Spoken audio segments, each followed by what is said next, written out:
Aquí estamos de nuevo en este breve espacio de reflexión, análisis y pensamiento crítico. Y para el tema de hoy quisiera exponer la siguiente afirmación, que ojalá y les cause un poco de interés y cuestionamiento. La afirmación es la siguiente: por cada peso que gano, alguien deja de ganarlo. Para este tema recuerdo mis clases en la preparatoria en el Colegio Las Hayas, que se ubica entre la carretera de Jalapa y Coatepec, en el estado de Veracruz, en donde el profesor Tomás Berlín nos explicaba las diferentes teorías económicas dentro del planeta. En su clase en particular me llamó la atención un día que habló de John Maynard Keynes, en donde decía que si pudiéramos tomar todo el dinero del mundo y repartirlo de forma equitativa entre toda la población para tener igualdad entre cada ciudadano, se volverían a formar las clases sociales. Porque, por ejemplo, si tuviéramos nada más 3 personas, imaginemos el siguiente escenario. Eh, una persona teniendo su dinero, que lo gastara y se volviera pobre. Otra persona que solamente lo guardara en el colchón y se quedara como clase media. Y un tercero que tal vez lo invirtiera y ganara un rendimiento por el mismo, convirtiéndose en clase rica. A simple vista, teniendo solamente estas 3 personas, no se podría eliminar la pobreza, situación que me causó revuelo.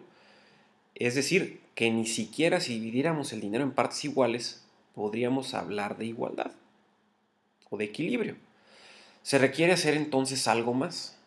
Tal vez pensé, bueno, en ayudar a las gentes a invertir su dinero adecuadamente. Pero entramos también, o entré también en una dicotomía en que las instituciones bancarias fueran realmente unos trabajadores sociales en que ayudaran a las personas a invertir bien su dinero y no pensaran solamente en beneficio de su propia institución.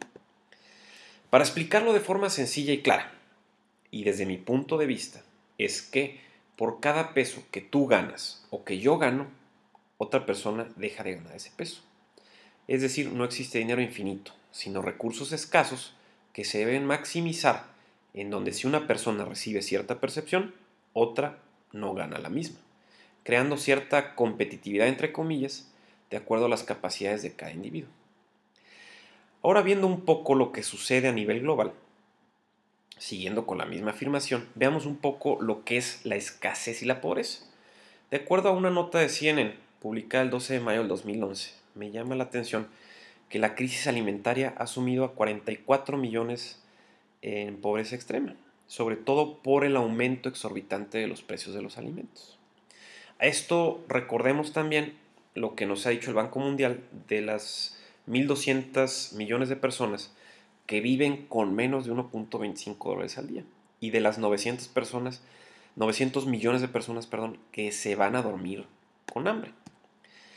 En un video que explica muy claramente esto, también del Banco Mundial, y el video se llama Rising Food Prices, se nos dice que de las 900 millones de personas que se van a dormir con hambre, hablamos de que es una persona de cada 7, mismas que también si analizamos a las que viven con 1.25 dólares al día o menos, gastan, según el video, 85 centavos en alimentar a su familia, gracias a que los precios de los alimentos siguen subiendo constantemente. El video también nos dice que cada minuto 170 personas se vuelven pobres. Siguiendo el tema del video, nos dice que si una persona es pobre, es muy probable que se encuentre desnutrida y es muy probable que se encuentre enferma, por ende muy débil para trabajar y estudiar. Y nos dice que si alguno de esos pobres sobrevive, es muy probable que siga siendo pobre, sobre todo si es mujer o niño.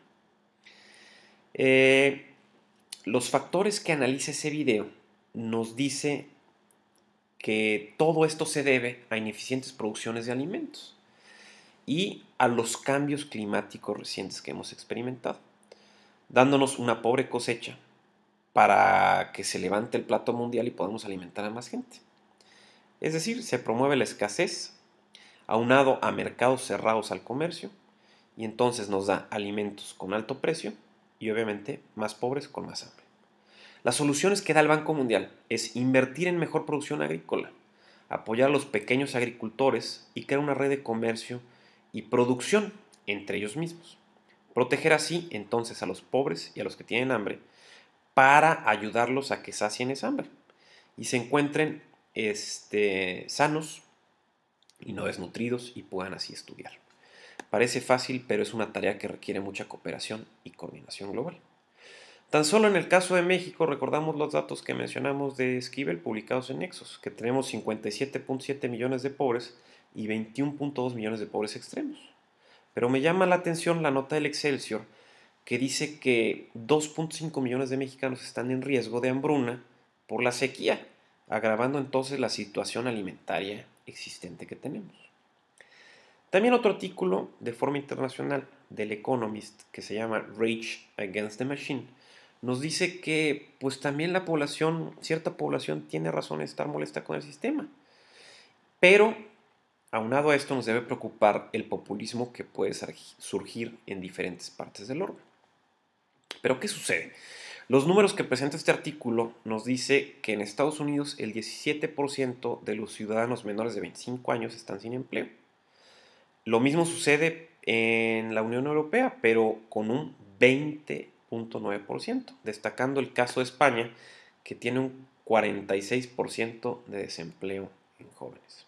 Es decir, los manifestantes que hemos visto en las noticias, en resumidas cuentas, como lo dice este artículo de la prestigiada revista inglesa, piensan que el modelo de libre mercado ha generado solamente burbujas de activos, alimentados por deuda, y que solamente ha dado ganancias a una élite financiera, dejando fuera a la mayoría de la población y por ende el eslogan que hemos visto, de que el 1% de la población ha obtenido ganancias a expensas del trabajo del 99% restante. El tema ahorita también está de moda lo que sucede en Davos. Entonces me llamó la atención lo que en su página de internet tienen en un estudio que se llama Riesgos Globales para este 2012. Y después de todo lo que hemos platicado anteriormente, pues vemos que tiene mucha relación. En este estudio de los riesgos globales se invitó a 469 expertos de la industria, el gobierno y la sociedad a que analizaran lo que puede suceder en el 2012, llegando a identificar, en resumidas cuentas, 3 casos principales, que son semillas de distopía o distopia, qué tan seguros son los garantes de la seguridad y el lado oscuro de la conectividad. Las semillas de distopía, en resumidas cuentas, es lo contrario a la utopía. Es decir, para los analistas del foro, está claro que muchos jóvenes van a tener que lidiar con altas tasas de desempleo, además de que los gobiernos se enfrentan a retiros masivos de personas, de las que tendrán que pagar una pensión para que puedan subsistir. Es decir, la falta de empleo, así como la gran jubilación de individuos, será una fuerte carga para los gobiernos y motivo de protestas que atentan contra la estabilidad social y política de sus mismos gobiernos. En el segundo caso, es decir, qué tan seguros son los garantes de nuestra seguridad, en ese reporte del foro se ha determinado el caso de que existe una constelación de riesgos que van desde las tecnologías emergentes, la independencia financiera, la exhaustividad de recursos, así como el cambio climático, mismos que han logrado exponer la debilidad de los actuales portadores de la seguridad en cuanto a sus normas políticas y sistemas para ello. Es decir, hablamos de que los garantes de la seguridad no se encuentran actualizados para asegurar el orden de los mercados y la estabilidad política en la sociedad. Por último, el lado oscuro de la conectividad es que el impacto que ha tenido el terrorismo y crimen en el mundo virtual, aunque no es igual que el mundo real, ha tenido también consecuencias funestas. Se habla también de que existen aproximadamente a lo mejor unos 5.000 millones de personas conectadas de forma móvil y que muchos de ellos en sus dispositivos y celulares inteligentes están utilizando la nube para guardar y utilizar aplicaciones y acceder a información, por ende generando así nuevas amenazas virtuales a nuestra vida diaria. En ese mismo reporte, los 5 riesgos más probables de surgir en los próximos 10 años se habla de una disparidad económica severa, crónicos desequilibrios fiscales, un incremento en las emisiones de gases invernadero, ataques cibernéticos y crisis para suplir agua. Ahora, los riesgos más probables de acuerdo al impacto que tendrían en los próximos 10 años es falla en el sistema financiero global, crisis para suplir agua, escasez de alimentos, crónicos desequilibrios fiscales y la volatilidad extrema en los precios de la energía y la agricultura. Ya para finalizar y cerrar esta colaboración, mi conclusión es que invito a reflexionar sobre la afirmación que dije al inicio, que es que por cada peso que ganamos, alguien deja de ganarlo. También que nos estamos alejando de esa utopía de igualdad en el planeta y nos estamos acercando cada vez más a una distopía, con fuertes repercusiones sociales, políticas, económicas, entre otras. Es así que es hora de que los ciudadanos nos organicemos en forma pacífica para crear propuestas de solución y se le exija la colaboración a la industria privada y a los gobiernos para llevarlas a cabo. También que la única guerra que debemos librar es la de erradicar lo que pareciese ser una inequidad indestructible. Me refiero a la pobreza y a su prima hermana, la desigualdad.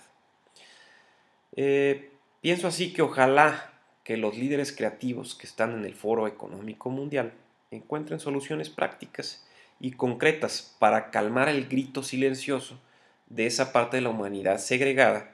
Y también me despido saludando a mi hermano que anda por aquellas tierras de la montaña mágica de Thomas Mann. Muchas gracias, nos vemos la siguiente.